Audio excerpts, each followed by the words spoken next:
Om.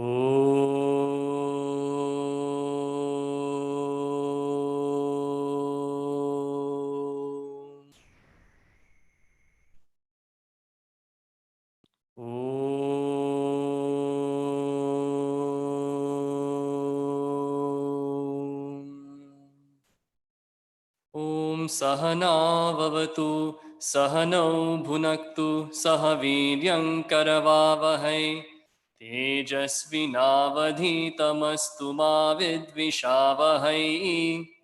Om Shanti Shanti Shanti.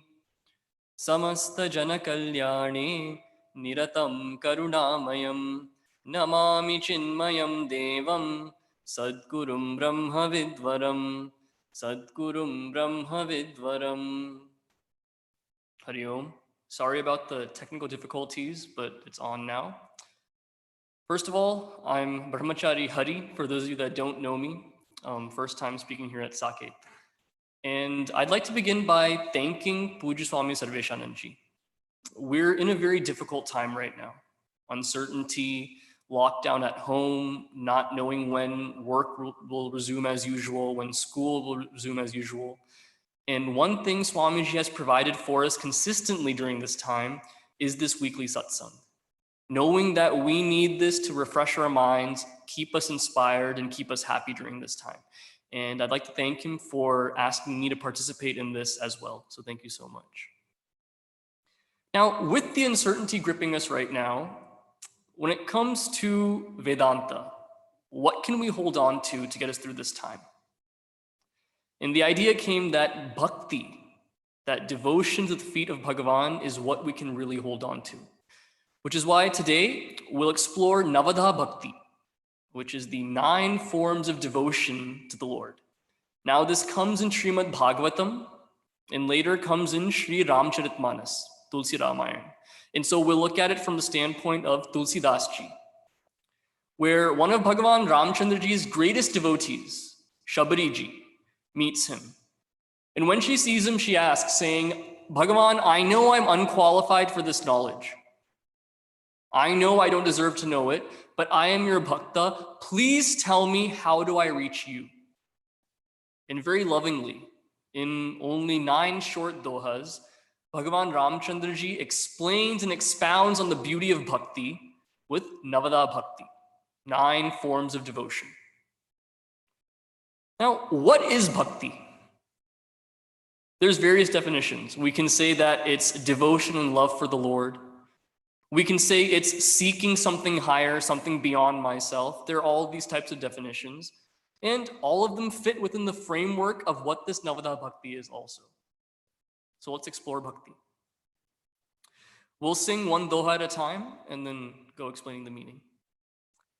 Navadha bhagati kaho tohi pahi, savadhana sunu dharu mana mahi, prathama bhagati santanha karasanga, dusari rati mama katha prasanga. The first form of bhakti, santana kara prasanga, where it's association with saintly people. Now, who is a santa? These are people who have noble minds. They have also surrendered to the feet of Bhagavan. Therefore, that's what makes them saintly. They've imbibed those virtues that they seek. So they have full faith, complete trust, and unwavering devotion towards that Bhagavan. Now the thought comes, where can I even find these santas? Do I have to travel to the Himalayas to find them? Sitting here in Dallas, Texas, I don't seem to find any santas around me. Everyone seems so negative. Where do I go to find these saints? The trick is not to go somewhere to find them, that they're so difficult to find and so obscure. The people that I interact with every day, see them as santas. See their good qualities. See their love for Bhagavan. Overlook their shortcomings to see that at their essence, they're good people who want what's best for me as well. Therefore, they are the santas around me. Now the objection can come. No one is around me that's nice, everyone is really rude, no one has love for God, then be that santa in their lives then.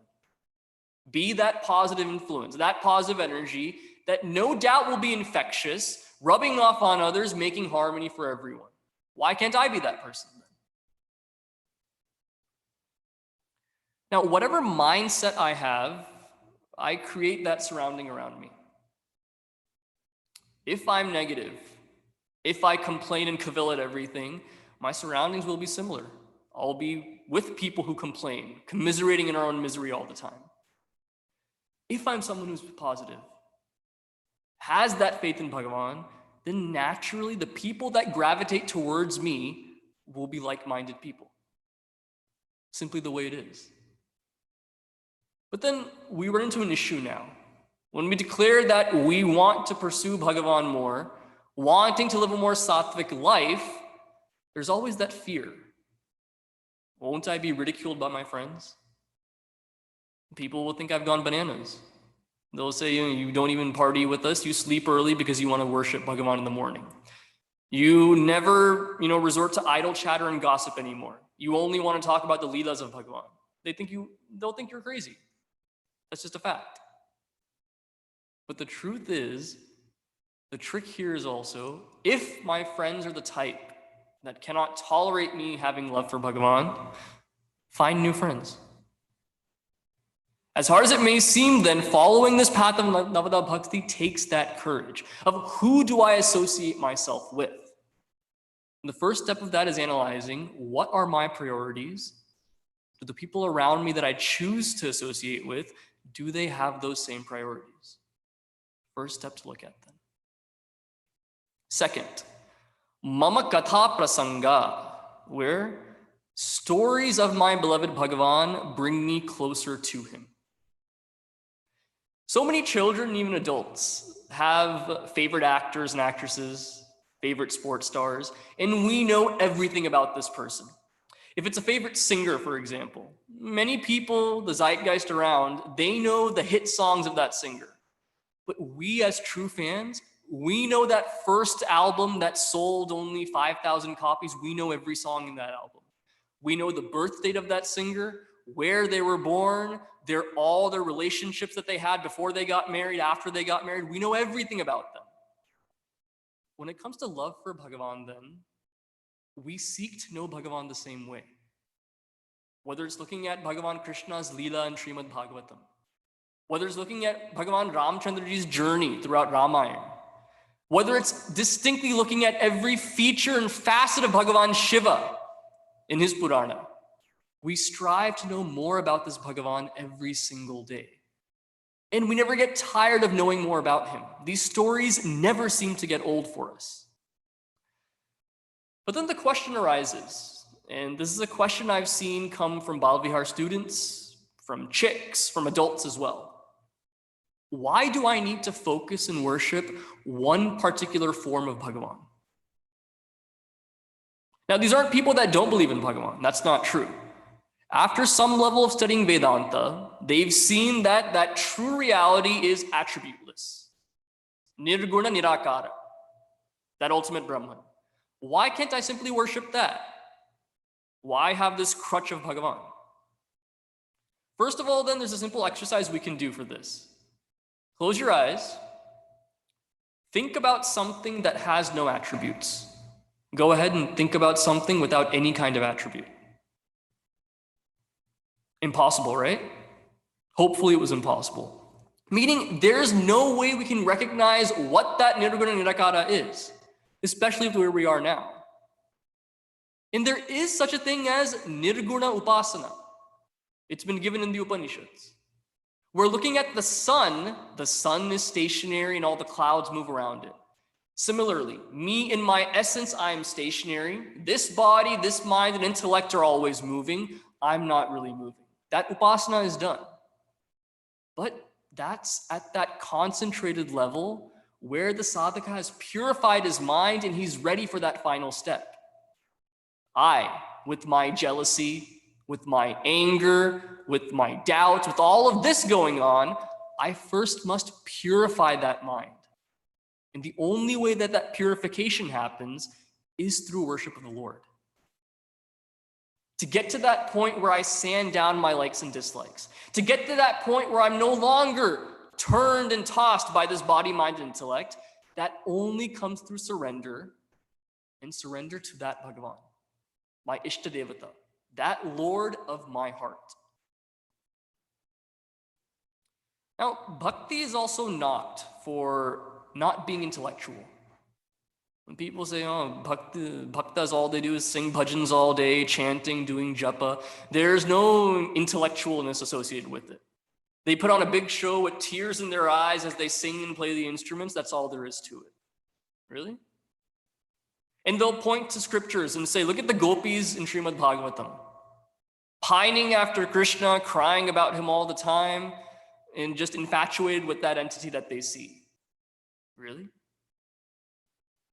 There's an instance in Srimad Bhagavatam where Bhagavan, during the Rasa Leela, he suddenly disappears on the gopis, and he's nowhere to be found. They look all over, and they cannot find Bhagavan Sri Krishna. And so in their utter despair, in their lamentation that they can't find their beloved Lord, they break out into verse. And it's the section titled Gopika Gita. And in the very beginning of that Gita, they sing something very, very interesting.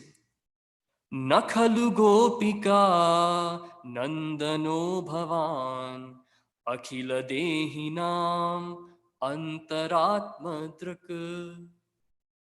That Bhagavan, we know that you're not this cowherd boy. We know that you're not the son of Yashoda. We know that you are that Antaratma Drak. In the body of every being, you are that inner dweller, that indweller who knows all about them, who sees their minds. The entire philosophy contained in Drigdrisha Viveka, such a high Vedantic text, these gopis knew. So how dare we think that they had no intellectual knowledge, they only had blind bhakti. They saw Bhagavan for who he really was, and that's who they pined for. That highest reality that I seek to know is simply manifested in the form of Bhagavan. That's what I have to grasp. So listening to his kathas gets me to that point.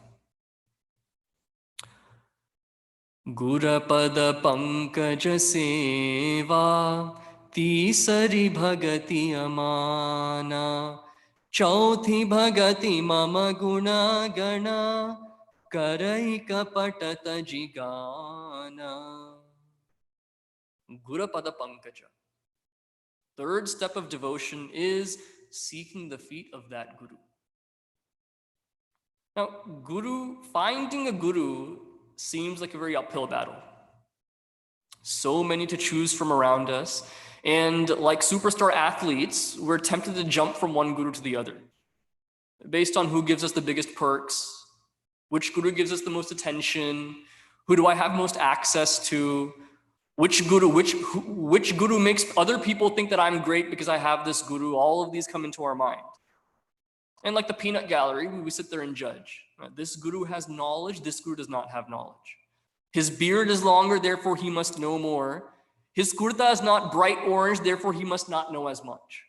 There are people that say this. This guru travels in a plane to go places, therefore he's not a real guru.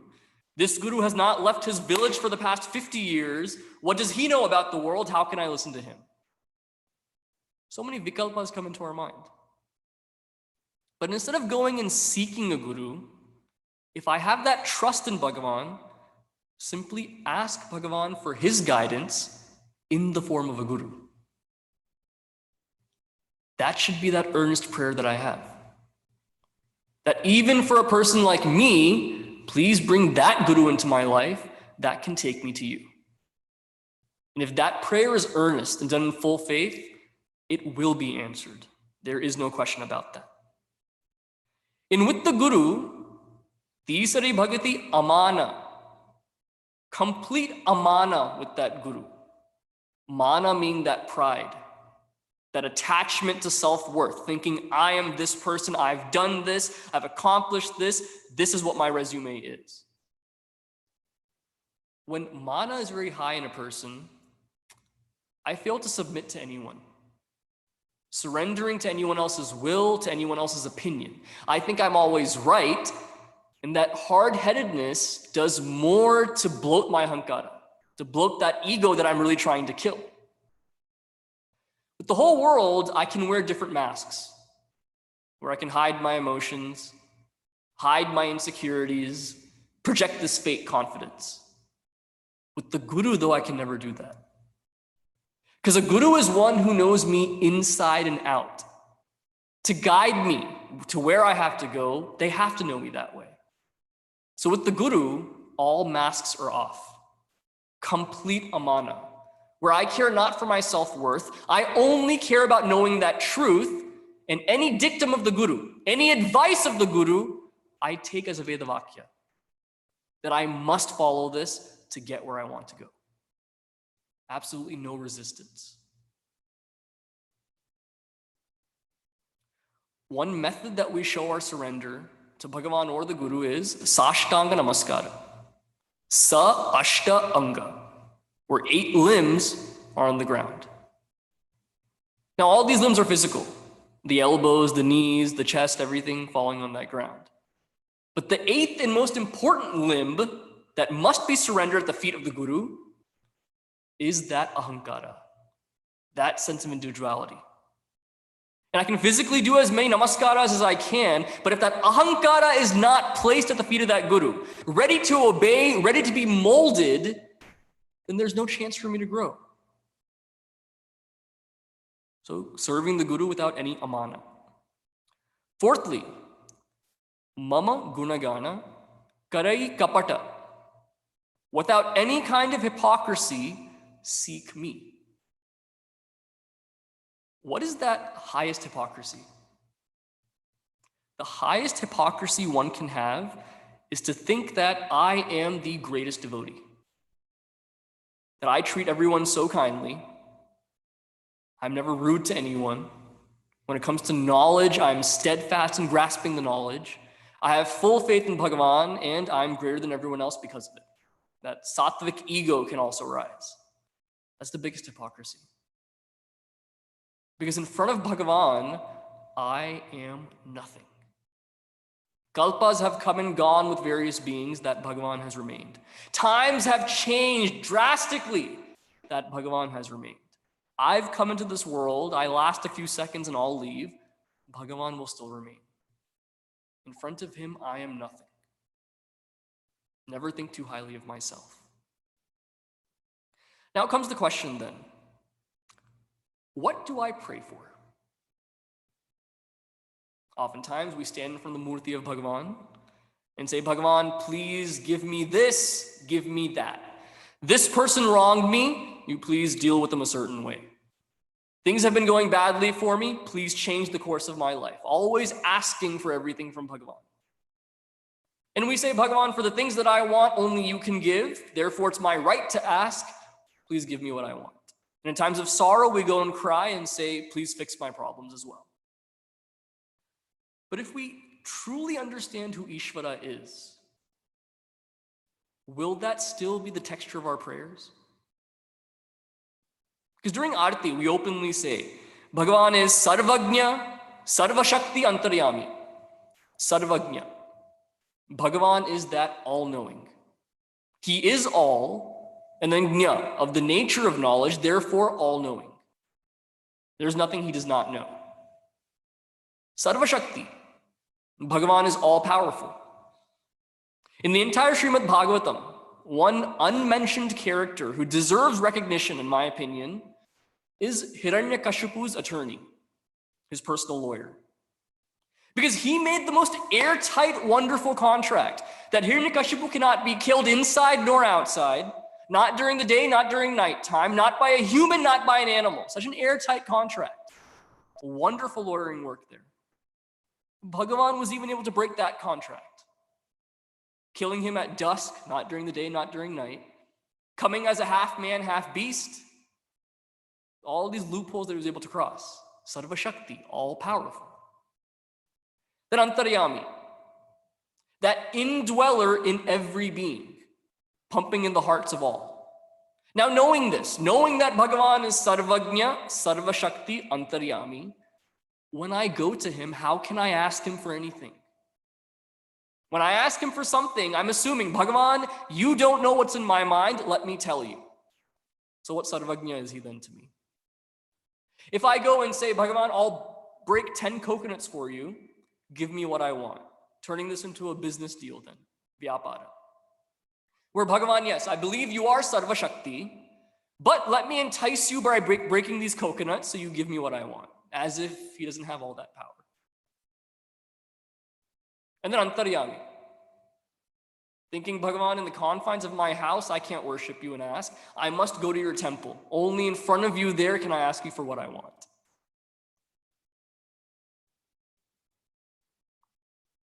It's like that father that takes his daughter to the doctor. She's having some food allergies. So she gets an entire food allergy test done. The doctor comes back and says, looking at her report, she can't have wheat, she can't have dairy, no sugar, no salt, nothing bitter. He gives her this whole list. And the dad, just very, very flustered, says, what can she eat then? What's left? In the same way, understanding Bhagavan is Sarvagnya, Sarvashakti Antaryami, I can't complain to him. I can't ask him for anything. I can't tell him to do anything. I can't bargain with him. What's left? What prayer is left? Then Bhagavan Sri Adi Shankaracharya Ji puts it beautifully. For that mature sadhaka, there are only two prayers given to Ishvara. One is gratitude.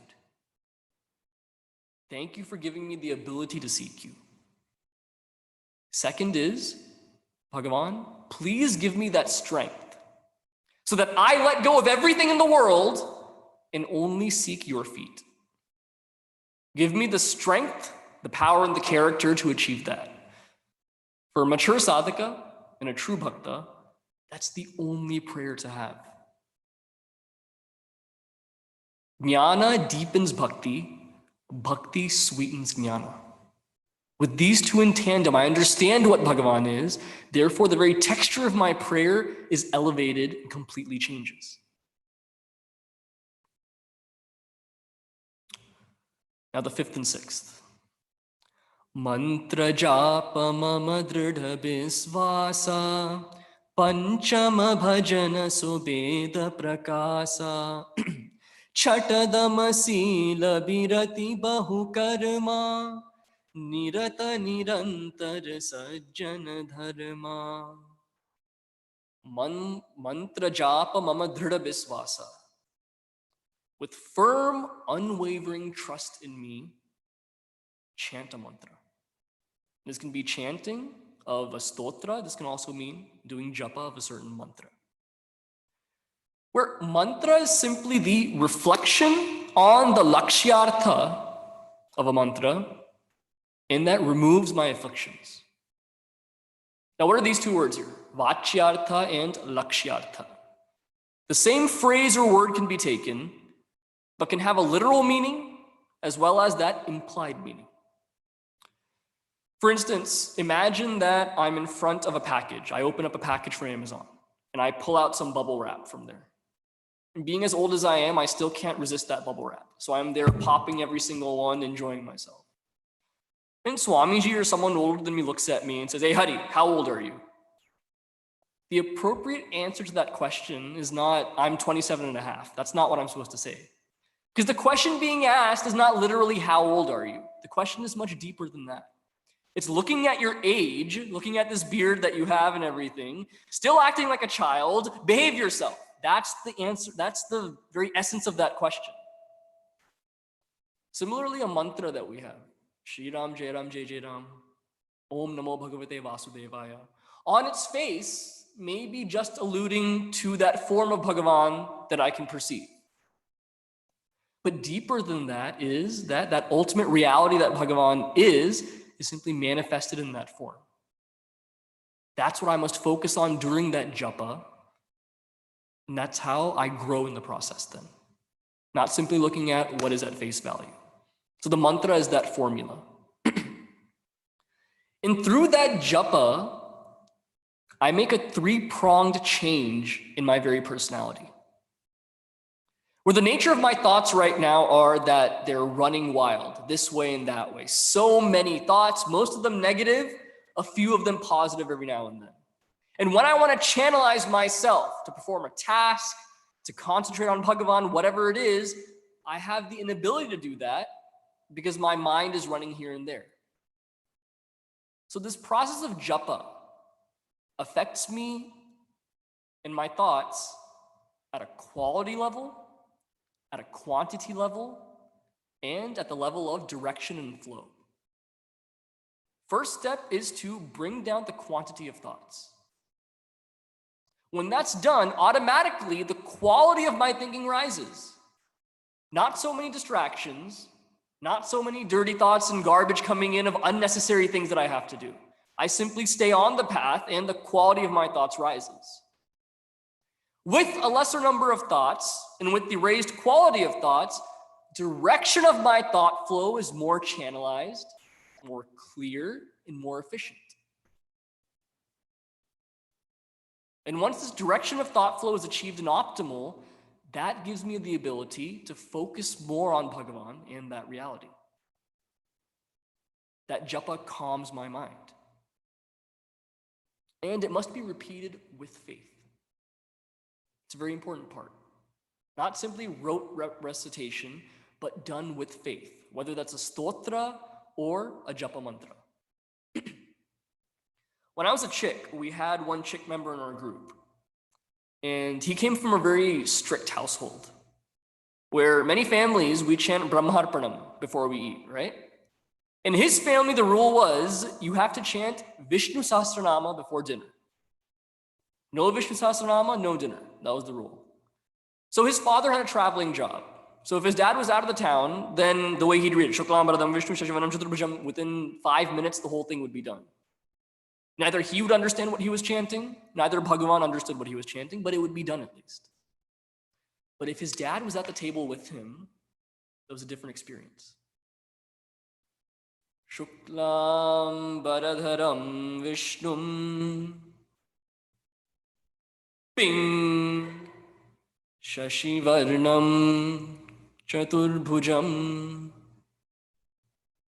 Ping. Entire Vishnu Sahasranama in that speed. By the end of it, there were 2 plates in front of him because he'd feel dizzy, about to pass out from hunger and not able to eat because Vishnu Sahasranama is still going on. But the point of that is then, we take shortcuts and see it as a chore, so we chant it very quickly. Seeing it as, I have to do it, let's get it over with. The devotion isn't there. The whole point of bringing up that chanting or that japa is to do it with that full faith.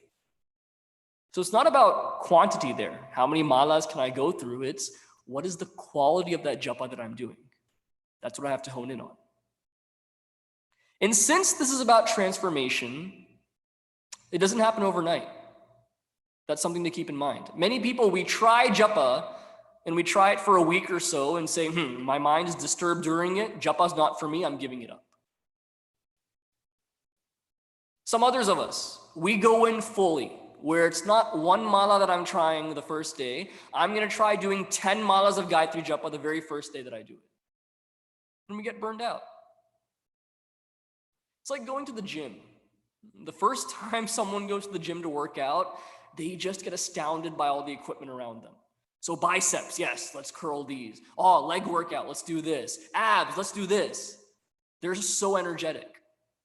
And the next day they wake up and they can't get out of bed. They have to actually pick their legs up and put it on the ground. After those bicep curls, the arms stay like this. They can't go down, they can't go up. You have to eat like this that whole day. Because they went into it too strong, therefore it hurts them. Same thing with japa and sadhana then.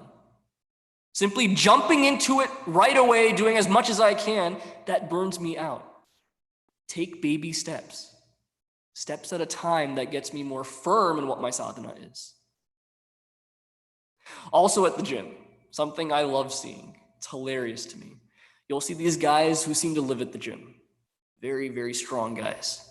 So biceps are huge, strong chest, shoulders and traps are huge. But you look at their legs and their legs look like this. They pay no attention to it. Similarly, in my growth process in sadhana, I can focus on my puja and japa as much as I want, but that has to translate to how I am in the world as well.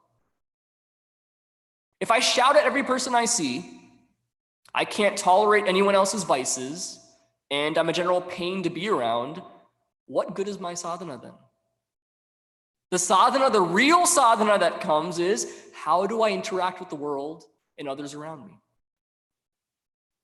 That part of sadhana, like leg workouts, cannot be dismissed.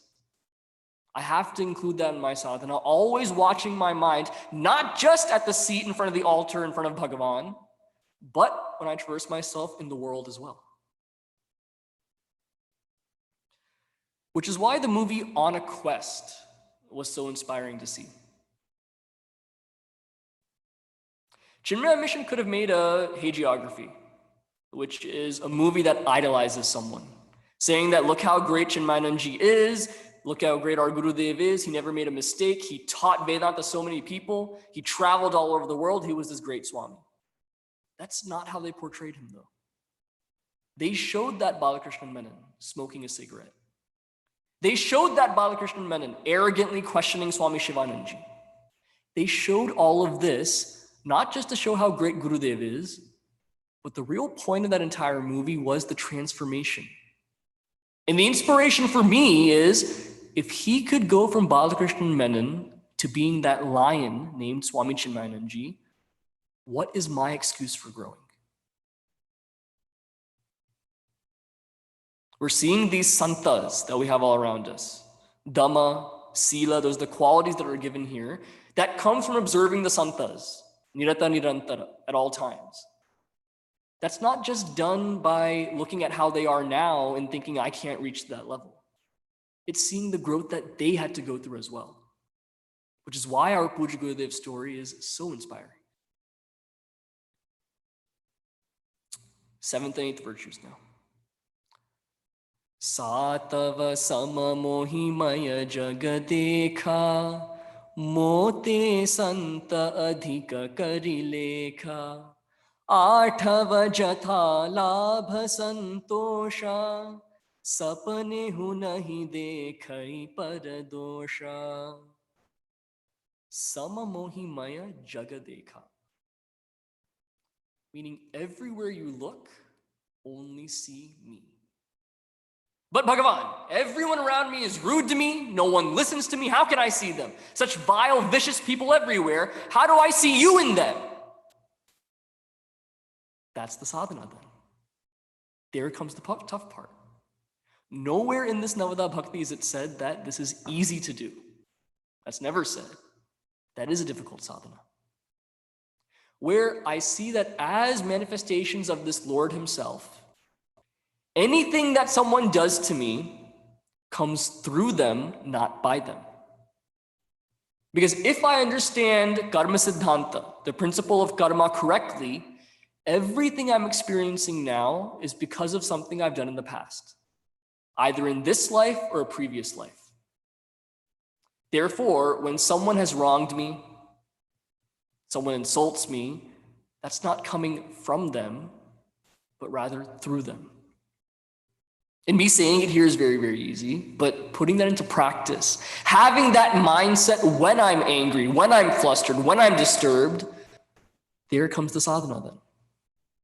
And all this japa prepares me to have that equanimity of mind where I can handle these situations. So evenness of mind, even in that. And it's also important to be realistic with how I see people, not having judgments. Where just because someone is rude to me, I can't brand them a certain way because they're not rude to everyone. And just because someone is nice to me does not mean they're nice to everyone as well. Important to see that there are good qualities and not so good qualities in everyone, giving them that benefit of the doubt, and seeing that just as I'm a sadhaka who's trying to grow who falters, the people around me are also sadhakas trying to grow who also falter. No harm in that. It's also said, Santa Adhika Karilekha. see the santas as greater than me. This is Bhagavan himself saying that. How can we say that then? That a guru is greater than Bhagavan himself. We see in Guru Stotram, Gururadiranadischa Guru Paramadaivatam. No one equal to this guru, even Bhagavan. Kabir Das Ji puts it very humorously. He says, Bhagavan is the one who's put me in this samsara. The guru is the one that pulls me out of it. Therefore, guru is greater than Bhagavan. But the truth is that Bhagavan, whom I can't see, who I don't recognize, for that person who takes me to his feet, isn't that person the greatest in my life then? Therefore, the guru is the greatest. Now, the other part, this eighth part of bhakti to realize is jatha labha santosha. To be content with whatever I have. Our entire lives, we're told to get a good education. Not so we can become more knowledgeable, but so that we can get a good job. Why do we have to get a good job? To earn a good salary. Why get a good salary? So that we can have a good life, providing for ourselves and our families. Why provide for ourselves and our families? So that they can be constructive and they can provide more for future generations. It's a cycle. Having been taught this, to simply never be happy with where I am, always seek more in wealth, always seek more in accessories, always seek more in respect. That's what I'm taught my entire life. Then I come to Navada Bhakti and it says, be content with what you have. How do these two go together then? Intrinsically, they're opposed to each other. That's true. Many people say Vedantic knowledge is unrealistic. Because you're taught that you have to do all actions dedicated to the feet of the Lord. Don't look for any result. Don't brag about what you've done. Just do the work for the sake of the work. If you're in the corporate world and you work this way, just putting your head down and working, who gets promoted? The ones who do their work diligently and don't make noise about it? Or is it the ones that go around and every little thing they've done, they highlight it? Who gets promoted in truth in the workplace? The second one. I can't blame Vedanta at that point then. My goals and priorities are not aligned. I'm seeking something that shouldn't be sought, more, and more. And when I don't get that, and I somehow superficially practice Vedanta, I blame Vedanta for it. I'm making a joker out of myself when I do that. If I'm a student of Vedanta, with that bhakti for Bhagavan, first thing I should do is change my priorities then. Am I always going for more, and more? Or do I stop at some point and say, I'm content with this, let me seek Bhagavan now? And will people think I'm crazy for doing that? Yeah. Like it was said in the beginning, Santana Kara Sangha. Time for new friends then. See, every part of my life has to be aligned in tune with seeking Bhagavan. Who I associate with, what my goals are, what do I prioritize, how do I spend my time. All of this has to turn on that fulcrum of bhakti to be seeking only that Bhagavan. No easy task.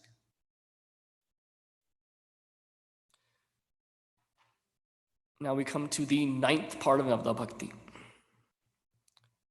Navama sarala sabasana chalahina mama bharosa hiya harashana dina Navamama ekau jinhake hoi nari purusha sacharachara koi. Where being straightforward, having that infinite love for Bhagavan without any chala or hina, without going this way and that way, without deceiving others, without being deceptive, straightforwardly having that love, presenting myself as I am, is demanded from a bhakta. Now, being as I am, being straightforward, is necessary. But the thought can come, doesn't Bhagavan have to hold up his end of the bargain also? Must he also be compassionate, straightforward, ever giving? which, looking back, it's funny, but one of the scariest things to hear is the katha during Satyanarayana Puja. Very scary to hear, some parts of it. Where there's the merchant who comes, there's different versions of these stories, but just one that's been accepted, one that's popularly known. The merchant on his ship of goods comes into the dock. He sees the king of his village doing the Satyanarayana Vrata. And he goes and asks him, "What are you doing, king?" And he says, "This is Satyanarayana Puja. It will fulfill your desires." The merchant has been married for a while, but has no children. So he says, "I'm going to do this puja also." He goes home, and with his wife by his side, he performs Satyanarayana Puja. And lo and behold, they're blessed with a child. And he says, "Okay, Bhagavan, I'm making you this promise that once my daughter gets married, I'll do this puja again." His daughter gets married. Maybe he was busy with the wedding arrangements, having her go to her in-laws' house, all of these things he had to take care of. He forgot to do that Satyanarayana Puja. And so Bhagavan says, "Okay, you make a promise to me, you don't fulfill it, I'm going to show you what I'm made of then." And he punishes him. Where two thieves come and have a robbery. They rob a certain place. And they leave all the jewels and everything with this merchant and his son-in-law. Of course, the king's people catch this merchant and son-in-law and put them in jail, saying, "You stole all of these things." And while they're rotting in jail, these actual thieves come to the house of the merchant and steal all his goods also. So by the time everything is sorted out and the son-in-law and father-in-law are released from jail, they find that they're poor now, destitute. Everything's been taken away from them. And so realizing the error of his ways, the merchant does Satyanarayana Puja. And he's blessed with prosperity once again. So with his ship full of goods and gold and everything, he docks it at the dock, comes off with his son-in-law, and Bhagavan decides to test him again this time. In the form of a beggar, asks him, "Can I please have something? You look like a merchant, you look like you're rich." The merchant lies at that point and says, "All I have in my ship is hay, I have no goods." After that lie, he goes back to his ship and finds only hay is there, all the goods have vanished. Bhagavan again, punishment. He does Satyanarayana Puja again then. I made a mistake, let me do this puja again. He does it, and the ship is restored. He has his daughter do the puja this time. And in her quest to go see her husband as quickly as possible, that merchant son-in-law, she does the whole puja, doesn't take prasad. She runs to him without taking prasad. Bhagavan says, "You do puja, not take prasad, I'm going to punish you again." So the whole ship sinks now, all the goods in there. So 3 times we've seen in this one story. Don't keep your promise to Bhagavan, punishment. You lie to someone and don't give them any dana, no charity, punishment again. 3rd time, you do his puja properly, but don't take prasad at the end, punishment once again. So is Bhagavan this jealous person that just seems to get angry about everything? Is that what it is? The entire point of the story is, never have a moment where you don't keep Bhagavan in your mind. Never forget Bhagavan. Where further in Sri Ramcharitmanas, Tulsidas Ji writes that only in times of sorrow do we seek that Bhagavan. In times of happiness, though, give him that gratitude. Never should a day go by where I don't praise Bhagavan, don't keep him in my mind. And so this Navada Bhakti outlines so many different ways that I can show my love for Bhagavan. Not as an exhibition for others, but that love for my own heart to purify my own mind so that I can grow on this path. Not seeking anything material from this Bhagavan, but simply giving to him in gratitude and asking for the strength that may I throw all other distractions away and only seek you. In this Navada Bhakti, Bhagavan Ramji gave Shabari Ji the very secret of seeking his feet, and we've all benefited from this now. So at this time, we'll chant Hanuman Chalisa, as we always do at the end of the satsang.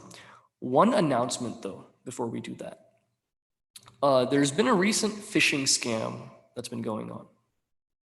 where today, even using Swami Sarveshananji's name, someone is texting members of the mission saying that there's someone in need of money, can you please give money? So please be alert. This is not Swami Sarveshananji asking this. Please do not fall for this scam. And please spread the word to everyone to be alert as well. All right, with that then, we'll chant Hanuman Chalisa. We'll do it in the same tune that we did Navada Bhakti in. That'll be fun. जय सिया राम बोलो जय सिया राम, जय सिया राम बोलो जय सिया राम, जय सिया राम बोलो जय सिया राम, जय सिया राम बोलो जय सिया राम। श्री गुरु चरण सरोज रज, निज मन मुकुर सुधारी, बरनौ रघुबर बिमल जसु, जो दायकु फलचारी। बुद्धिहीन तनु जानिके, सुमिरो पवन कुमार, बल बुद्धि विद्या देहु मोहि, हरहु कलेस विकार। जय हनुमान ज्ञान गुण सागर, जय कपीस तिहु लोक उजागर। राम दूत अतुलित बल धामा, अंजनी पुत्र पवन सुत नामा। महावीर विक्रम बजरंगी, कुमति निवार सुमति के संगी। कंचन बरन विराज सुबेसा, कानन कुंडल कुंचित केसा। हाथ वज्र और ध्वजा बिराजे, कांधे मूंज जनेऊ साजे। शंकर सुवन केसरी नंदन, तेज प्रताप महाजगबंदन। विद्यावान गुणी अति चातुर, राम काज करिबे को आतुर। प्रभु चरित्र सुनिबे को रसिया, राम लखन सीता मन बसिया। सूक्ष्म रूप धरि सियहि दिखावा, विकट रूप धरि लंक जरावा। भीम रूप धरि असुर संहारे, रामचंद्र के काज संवारे। लाय सजीवन लखन जियाए, श्री रघुबीर हरषि उर लाए। रघुपति कीन्ही बहुत बड़ाई, तुम मम प्रिय भरतहि सम भाई। सहस बदन तुम्हरो जस गावे, अस कहि श्रीपति कंठ लगावे। सनकादिक ब्रह्मादि मुनीसा, नारद सारद सहित अहिसा। जम कुबेर दिगपाल जहाते, कवि कोविद कहि सके कहाते। तुम उपकार सुग्रीवहि कीन्हा, राम मिलाय राजपद दीन्हा। तुम्हरो मंत्र विभीषण माना, लंकेश्वर भय सब जग जाना। जुग सहस्र जो जन पर भानु, लील्योताहि मधुर फल जानु। प्रभु मुद्रिका मेलि मुख माहि, जलधि लांघि गए अचर जनाहि। दुर्गम काज जगत के जेते, सुगम अनुग्रह तुम्हरे तेते। राम दुआरे तुम रखवारे, होता न आज्ञा बिनु पैसारे। सब सुख लहे तुम्हारी सरना, तुम रक्षक काहू को डरना। आपन तेज सम्हारो आपै, तीनों लोक हांकते कांपै। भूत पिशाच निकट नहीं आवे, महावीर जब नाम सुनावे।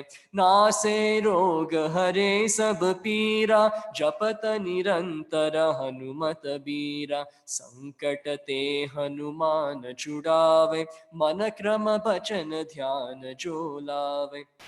सब पर राम तपस्वी राजा, तिनके काज सकल तुम साजा।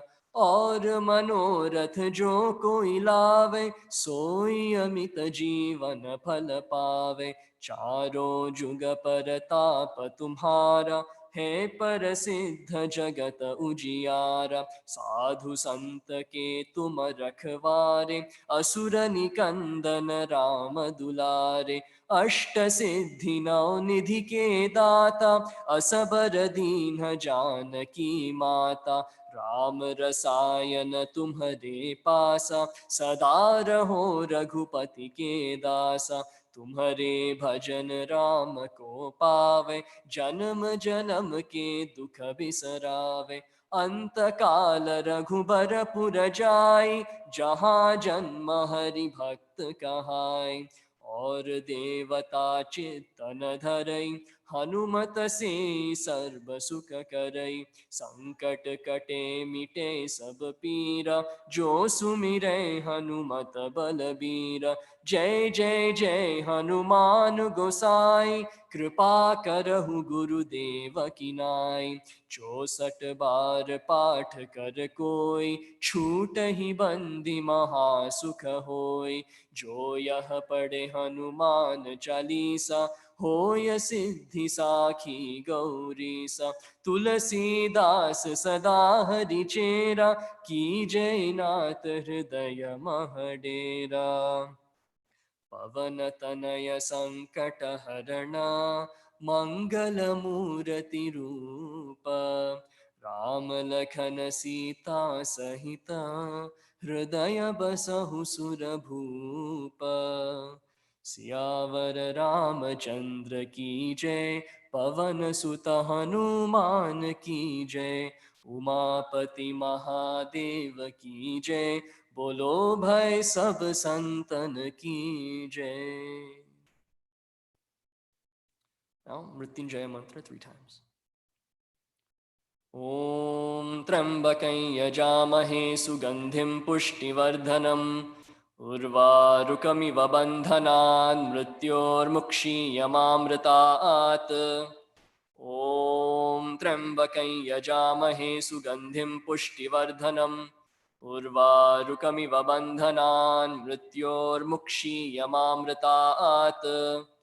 ॐ त्र्यंबकं यजामहे सुगंधिं पुष्टिवर्धनम्, उर्वारुकमिव बन्धनान् मृत्योर्मुक्षीयमामृतात्।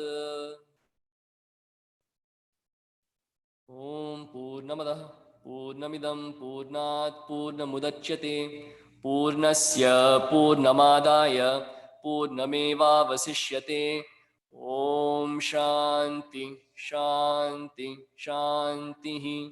हरिः ॐ श्री गुरुभ्यो नमः। हरिः ॐ।